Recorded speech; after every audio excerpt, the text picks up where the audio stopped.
Привет, это Крым Реалии, в студии Сергей Макрушин. Сегодня мы поговорим о том, как крымчан преследуют за так называемую дискредитацию российской армии, которая ведет захватническую войну против Украины. Сказал ли я сейчас что-то дискредитирующее против российской армии? Напишите в комментариях.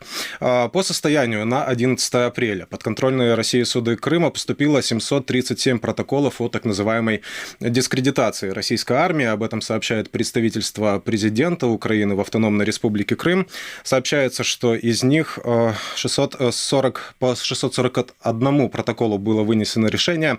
Это либо постановление о наложении административного взыскания в виде штрафа, или такие дела присоединяются к другому делу по другой статье, и по ним уже было вынесено решение совокупное.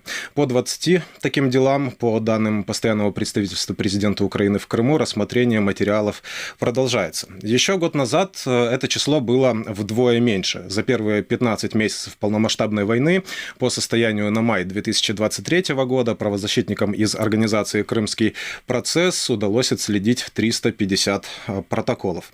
Подробнее об этом поговорим с Денисом Чистиковым, заместителем постоянного представителя президента Украины в Автономной Республике Крым. Денис, добрый день. Добрый день. Итак, 737 протоколов по состоянию на 11 апреля. Учитывая, что с начала российского полномасштабного вторжения прошло 782 дня, сегодня 783, получается, что крымчан штрафуют за поддержку Украины или дискредитацию российской армии чуть ли не ежедневно, да, может быть, за исключением праздников. О чем говорят нам эти цифры? Ну, тут следует отметить, я немного обновлю ваши данные, состоянием на 15 апреля уже 780 дел, из которых 680 уже вынесено решений. Поэтому следует отметить, что из общей статистики, как мы видим, то Крым является одним из приоритетных для российских правоохранительных органов, потому что он входит один из лидеров по количеству дел, которые возбуждаются за дискредитацию российской армии. Кроме того, следует отметить, что на сегодняшний день штрафных санкций за этими статьями уже они собрали более 21 миллиона российских рублей. Кроме того, среди существующих тенденций 41% по вынесенным решениям являются именно решения в отношении женщин.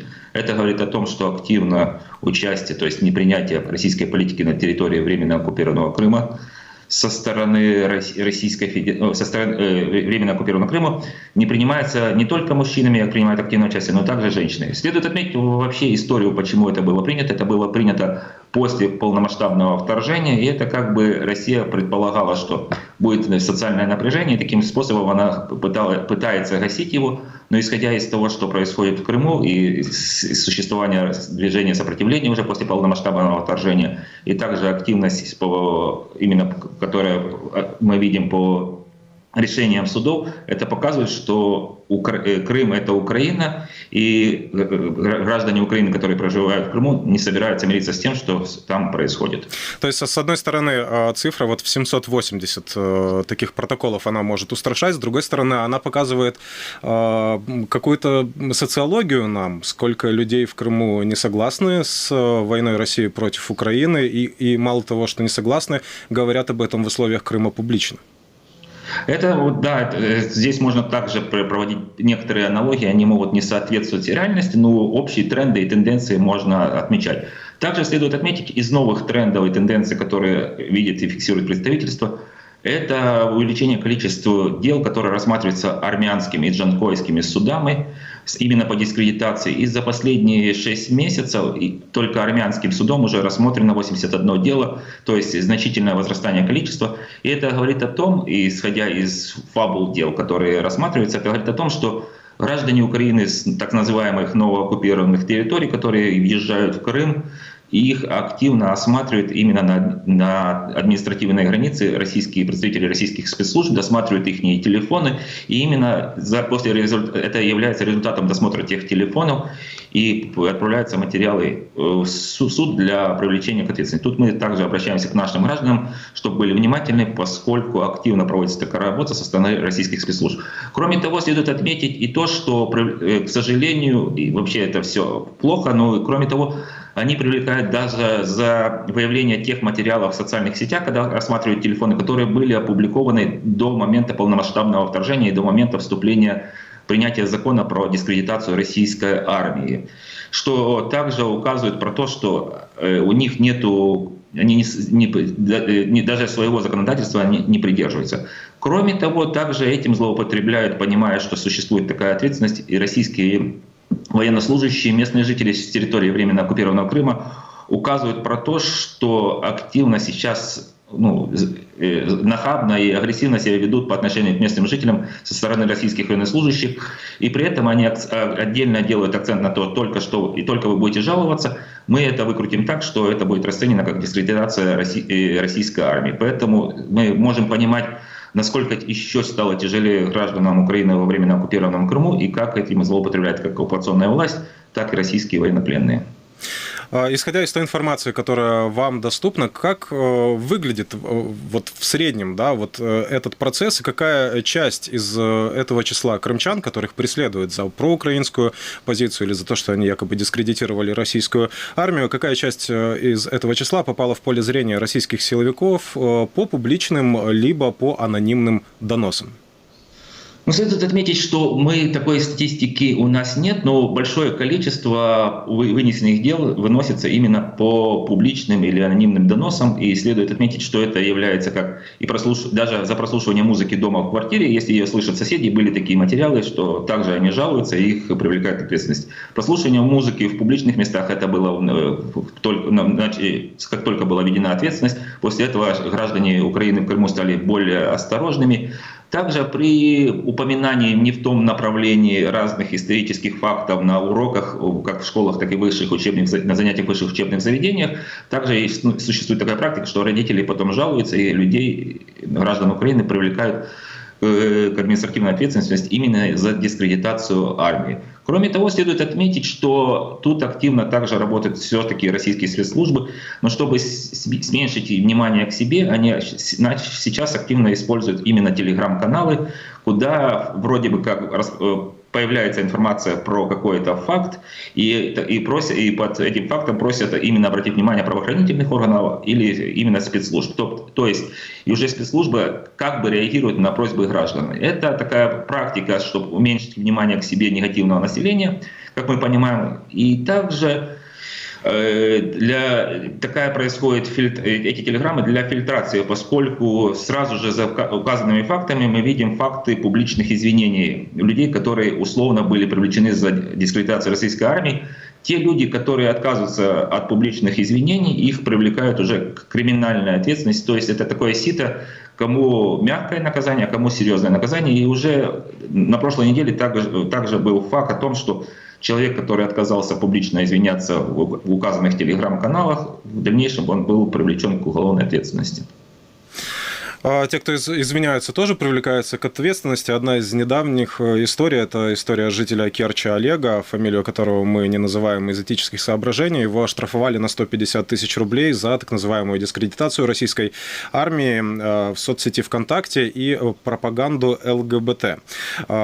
Материалы об этом задержании эксклюзивные, как и о других задержаниях, и последующее извинение блогера было опубликовано в телеграм-каналах крымского пророссийского блогера Александра Талипова. Он тесно сотрудничает с российскими силовиками. Все это снабжалось шутками по поводу сексуальной ориентации задержанного. Публиковали фото его каких-то интимных вещей, найденных во время обыска. То есть здесь, можно ли вообще сказать, что здесь идет речь о каком-то соблюдении законности, даже вот той, которую Россия пытается установить на территории захваченного Крыма? Вообще о законности на территории временно оккупированного Крыма говорить нельзя. И вообще, на территории Российской Федерации закон мы видим, что с каждым днем это становится более условным. То есть вот как эти методы можно охарактеризовать, которыми действуют российские силовики? Мы видим, что они действуют в связке с таким блогером и такие истории. Тут следует отметить, что российские спецслужбы имеют большой длительный опыт еще и пользуются им из времен Российской империи. Просто формы этой работы, они видоизменяются, становятся более современными. Но это говорит о том же, что уровень агрессии и преследования на территории оккупированного Крыма, он только возрастает. И даже если исходить из практики извинений, она в Российской Федерации не применялась, кроме Чечни, и это второй, как бы, оккупированная территория, это стало вторым местом, где российские спецслужбы активно применяют практику публичных извинений. Если говорить о социальной сети Telegram как инструменте, с помощью которого это все происходит, то вот могу сказать, что в Telegram-блоге «Крымский СМЕРШ», который вот заточен на преследование проукраинских жителей Крыма, только за апрель появились публичные доносы, видео выбитых извинений относительно как минимум 15 человек, если не ошибаюсь, а мы говорим 16 апреля. То есть вот, да, темпы, они примерно такие же, как по Крыму в общем, по привлечению проукраинских крымчан вот к этой якобы ответственности. Вот какое место занимают такие телеграм-каналы в этом процессе? И вторая часть вопроса. Мы знаем, что прокуратура Автономной Республики Крым ведет уголовное производство в отношении администраторов этого телеграм-канала. Мы знаем, что сама администрация Телеграма, например, удаляла канал «Крымский СМЕРШ», но сразу появилась и заработала копия, которая действует до сих пор. Вот какова роль этих социальных сетей, вот этих блогов, да, в этом процессе? И достаточно ли выглядит реакция администрации соцсетей, где эта деятельность, по сути, не прекращается?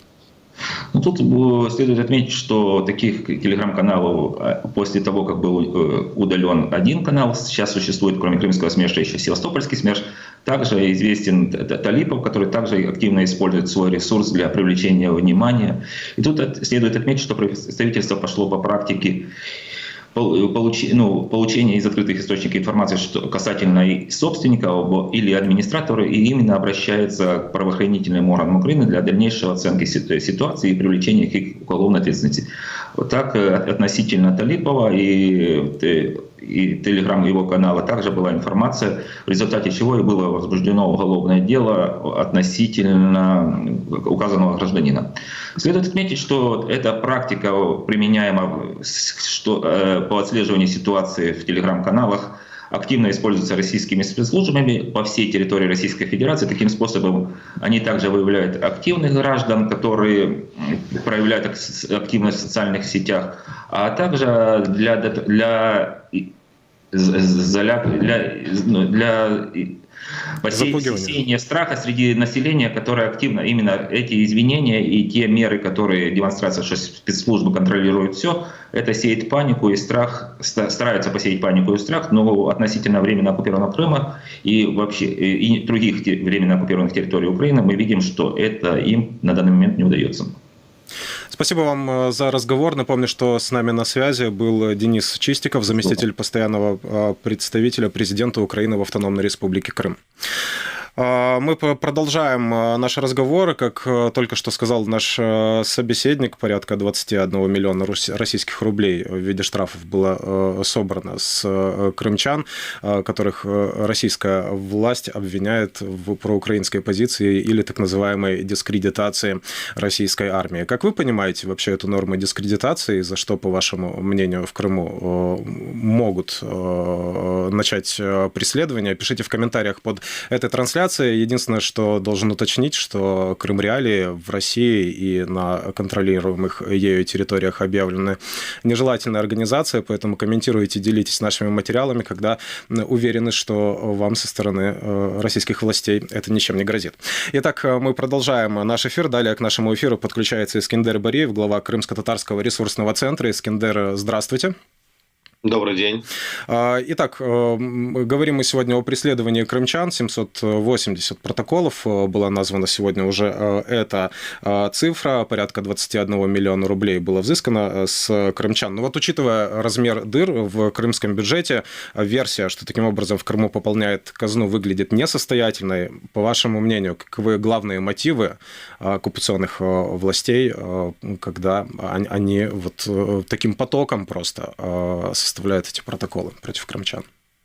Ну, в первую очередь, когда они составляют протоколы, то мы в первую очередь говорим это про административное преследование наших соотечественников на территории Крыма. И здесь, соответственно, они это используют практически с самого начала оккупации, когда они штрафовали людей. И я хочу напомнить, что первые такие штрафы, они были в первую очередь связаны с делом 3 мая, когда люди массово выходили на встречу, выехали на встречу с Мустафой Джемилевым, которого не пропускали в Крым. И те, кто не смогли выехать, пытались перекрывать дороги по всем территориям Крыма. И тогда они начали открывали достаточно много административных таких вот производств, и людей судили и штрафовали, и судили на несколько суток. Далее, конечно же, они это эффективно и постоянно использовали. Штрафы были и за одиночные пикеты, и за, скажем, то, что люди приходили к зданиям судов. Ну и, конечно же, начиная с 2022 года, когда появились новые статьи за дискредитацию вооруженных сил Российской Федерации в административном кодексе Российской Федерации и также и в криминальном кодексе, то, конечно же, они в первую очередь начали применять административные взыскания в виде административных штрафов, административное наказание в виде административных штрафов либо административных арестов. Но при всем том хочу обратить внимание, что сам процесс, когда они замечают, что люди пишут правду в социальных сетях, или где-то публично заявляют или используют, скажем, украинскую музыку на публичных мероприятиях, имеется в виду такие вот, как свадьбы, дни рождения и так далее, то они в первую очередь применяют, особенно в последнее время начали применять СМЕРШ, когда приходят к людям, применяют пытки, потом заставляют публично на камеру петь российский гимн или говорить о том, какой великий Путин, или извиняться. Ну и в последующем все равно в отношении этих людей открывают либо административные, либо уголовные производства, но больше административные, через которые как раз они и штрафуют людей. И кроме того, что бывает, что кроме того, что штрафуют, еще и все-таки сажают на несколько суток. Эскандер, да, извините, что перебиваю. Вот понятно, что на данный момент, когда мы наблюдаем происходящее в Крыму, видимо, у Украины нет на данный момент действенных механизмов защитить своих граждан на временно оккупированных территориях. Но исчерпаны ли все имеющиеся возможности, на ваш взгляд? Вы имеете в виду реакции на то, чтобы защитить своих граждан? Да. Но в первую очередь нужно постоянно системно консультировать наших людей о том, что можно делать, что нельзя. Ну, конечно же, мы видим другую ситуацию, другую тенденцию, что люди все больше и больше начинают бояться говорить о чем-либо вслух. Но те реакции, которые мы видим в виде протестов, это то, что люди все-таки пытаются собирать информацию и передавать нам. Люди пытаются давать информацию о тех преступниках, которые содействуют мобилизации, или о тех, кто использует буквы V и Z, о тех, кто активно участвует в таких скажем, я бы сказал гражданских движениях пророссийских, которые в виде СМЕРШа и так далее, которые мешают спокойно людям жить. И с другой стороны, все равно есть попытки применения украинской символики на территории Крыма. И когда мы говорим, как отреагировать и что необходимо, мы в первую очередь благодаря как раз-таки нашим активистам собираем информацию об этих людях и подаем в компетентные органы Украины. Спасибо вам за комментарий. Я напомню, что говорили мы с Эскендером Бариевым, главой Крымско-татарского ресурсного центра. Если вам есть что добавить к этому разговору, если у вас остались вопросы, которые вы бы хотели задать нам и нашим собеседникам, пишите в комментариях под этим материалом, присылайте нам на электронную почту. Еще раз напомню, что на территории России, на подконтрольных ей территориях, оккупированных, мы объявлены нежелательной организацией, поэтому комментировать и делиться нашими материалами стоит после того, как вы убедитесь, что это вам ничем не грозит со стороны российских властей. Такие времена. Берегите себя и не забывайте, крымчане имеют право знать.